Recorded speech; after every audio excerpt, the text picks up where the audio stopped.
Hola, amics i amigues dels cims de Catalunya, què tal, com esteu? Les 8 del vespre i una mica més d'un dia del mes d'agost i estem en una zona que és preciosa, dona gust estar aquí dalt, realment ara mateix. A on? A Vilanova de Meià, que queda aquí sota, però està amagat des d'aquesta zona. És a la comarca, la bonica comarca de la Noguera.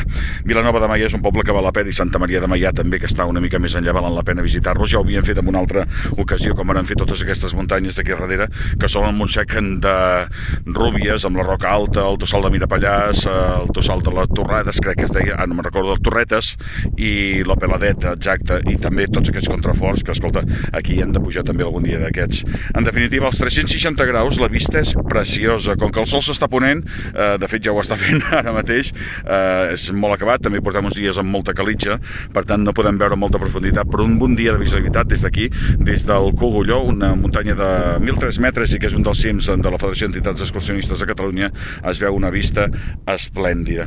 En definitiva, que us recomano visitar aquesta muntanya i si no voleu visitar aquests pobles perquè realment és un dels millors llocs del nostre país. En Vilanova de Meià, la Noguera i el Cogulló. Adéu-siau.